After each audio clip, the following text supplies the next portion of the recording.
Oke, sekarang gua mau jawabin pertanyaan dari pembaca gua, fans follower. Itulah pokoknya. Kemarin gue nge-tweet kalau kalian punya pertanyaan, kirim aja videonya, lalu gue akan bacain di video ini. Ini beberapa ya, nggak semuanya. Mungkin yang lain akan kebagian di kesempatan yang lain, cuma ini beberapa yang gue pilihin untuk gue bacain. Kenapa video? Kemarin yang nanya sama gue, Bang harus banget ya pakai video ngirimnya. Iya, supaya gue bisa ngeliat muka kalian kayak gimana, dan di videonya juga pasti lebih bagus. Ini dari Yulmii Yulia 9573. Bang, kenapa sih setiap adegan nikahan di filmnya Bang Radit itu pemerannya bukan Bang Radit sendiri?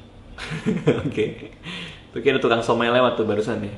Kamu kayaknya suka tawuran ya, ini tembok dicoret-coret gini buat dipantekin. Kenapa tiap adegan nikah di film-film gua pasti yang menikah itu bukan gua tapi orang lain? Di film Marmut Merah Jambu tuh yang nikah gebetan gua yang lama. Di film Single itu endingnya yang nikah adik gue sendiri. Kenapa? Karena ceritanya kayak gitu. Emang dibikinnya, didesainnya seperti itu. Kalau di Single ya emang itu adalah sebagai petanda seorang kakak rela dilangkahin adiknya. Kalau di Marmut Merah Jambu adalah ketika gebetannya yang lama menikah, dia menemukan orang lain di pernikahan gebetannya itu. Kenapa bukan gue sendiri yang nikah? Karena ya emang kebutuhan ceritanya gitu. Emang kalau gue nggak perlu nikah, gue nggak nikah. Selanjutnya dari Suci Puji. Hai Monica, gue mau nanya, menurut lo pilih menyerah apa berjuang kalau kita masih punya perasaan sama mantan, dan mantan juga sebaliknya, tapi dia udah punya cewek? Kayak ini lagi mabok ya dari matanya ya. Pilih menyerah atau berjuang kalau kita masih punya perasaan sama mantan, dan mantan juga sebaliknya tapi dia punya cewek. Gue kasih tahu aja nih ya, mantan lo kampret ya, karena dia udah punya pacar, terus dia masih dekat sama lo, dia bilang aku masih mau perjuangin kamu. Jadi cari cowok yang bener. Cowok kayak gitu, kayak mantan kamu tadi, itu nggak bener. Cari suami orang. Lanjut ya. Dari Farid Erwinda. Nih bang, pertanyaan dari gue, dijawab ya. WhatsApp bang. Buset. Apa bagian terpenting dari skenario film? Gimana cara nyelesainnya itu? Makasih bang. Oke, pertama-tama beli lampu ya. Ini kenapa gelap gitu sih video lo? Gue jawab aja nih. Bagian terpenting dari sebuah skenario film ada dua. Satu karakternya, dua ceritanya. Kalau ceritanya jelek, karakternya itu bagus, biasanya nggak work, dan begitupun sebaliknya. Jadi untuk membuat sebuah skenario film yang baik, yang kamu harus punya adalah karakter yang compelling. Ya artinya orang bisa relate dan orang bisa senang ngelihat dia berjuang. Satu lagi, bikin cerita yang menarik, yang orang juga mau ngikutin sampai habis. Lanjut dari Nova Wulandari.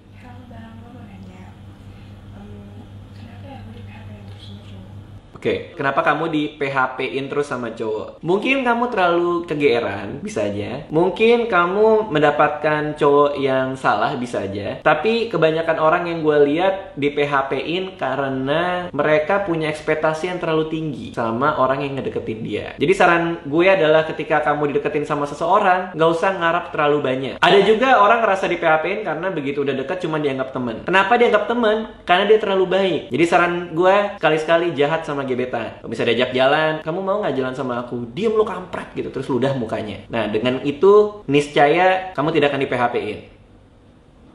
Kamu mungkin dibenci sama dia, tapi itu urusan lain. Oke, Anastasia Wiguna. Bang, kalau lagi stand up, terus sebelum bang stand up itu ada orang lagi yang stand up, cuman bahannya sama, risih gak sih? Oke, kalau bahannya sama, kayaknya nggak apa-apa ya, selama materinya beda. Dalam artian bahannya tuh temanya yang sama. Misalnya temanya soal jomblo, sebelum kamu perform ada orang perform soal jomblo, terus kamu ngomongin soal jomblo. Selama temanya masih sama nggak apa-apa. Yang bahaya adalah kalau misalnya plek-plekan joknya sama. Kalau kamu nulis sendiri nggak mungkin joknya sama. Tapi kalau kamu dapat dari internet atau dari mana gitu, pasti joknya ada kemungkinan mirip sama orang bawain. Kalau misalnya plek-plekan sama persis, padahal kalian nggak saling kenal, itu materi yang ditulis dari pengalaman pribadi sendiri dan plek-plekan sama persis dengan orang sebelum kamu, mungkin dia jodoh kamu. Biasanya bikin video pakai aplikasi apa editnya? Oke, ini banyak banget yang nanya ya. Dari Robiatul ada Wiyah, biasanya ngedit video pakai apa? Pakai Microsoft Paint. Oke. Jadi beneran di rumah beneran ada orang yang, bang, gue nggak bisa bang Microsoft Paint, gue nggak bisa buat ngedit. Nggak, gue pakai Adobe Premiere biasanya itu. Lalu ada Rizky PPR. Hai Bang Radit, aku balik ke Surabaya. Aku Riri, kita dari Surabaya. Kita mau tanya nih, Kenapa Bang Radit gak kepengen ya gondrongin rambutnya, kenapa malah dibotak? Kalau aku, apa sih hal yang paling menarik buat Bang Radit? Padahal kan hidupnya nggak menarik. Ya udah gitu aja Jadi ya gitu Bang. aja ya Bang. Bye. Iya, iya, iya. Yang kiri nanya baik-baik, yang kanan nusuk ya. Kenapa dibotakin? Karena pas gue lagi syuting film single, gue belum boleh potong rambut sama produser gue waktu itu. Begitu syuting selesai, gue langsung potong rambut gue. Karena udah gatal banget pengen potong. Sekarang lagi dipanjangin lagi buat film Koala Kuma. Oh, terus yang menarik adalah, nggak tahu juga ya, mungkin karena banyak hal yang aneh dalam hidup gue coba melihat dengan sudut pandang yang beda, jadi orang pikir juga menarik. Sebetulnya biasa. Oke, udah ya, cuman segini ya. Cuman segitu aja yang gue coba tampilin hari ini. Kalau misal kalian punya video pertanyaan yang lain, kirimin aja ke email gue, raditya.tika@gmail.com. Mungkin kalau gue sempat atau gue bikin sesi kayak gini lagi akan gue bacakan dan akan gue jawab. Itu aja dulu, mudah-mudahan kalian terhibur. Mati lampu.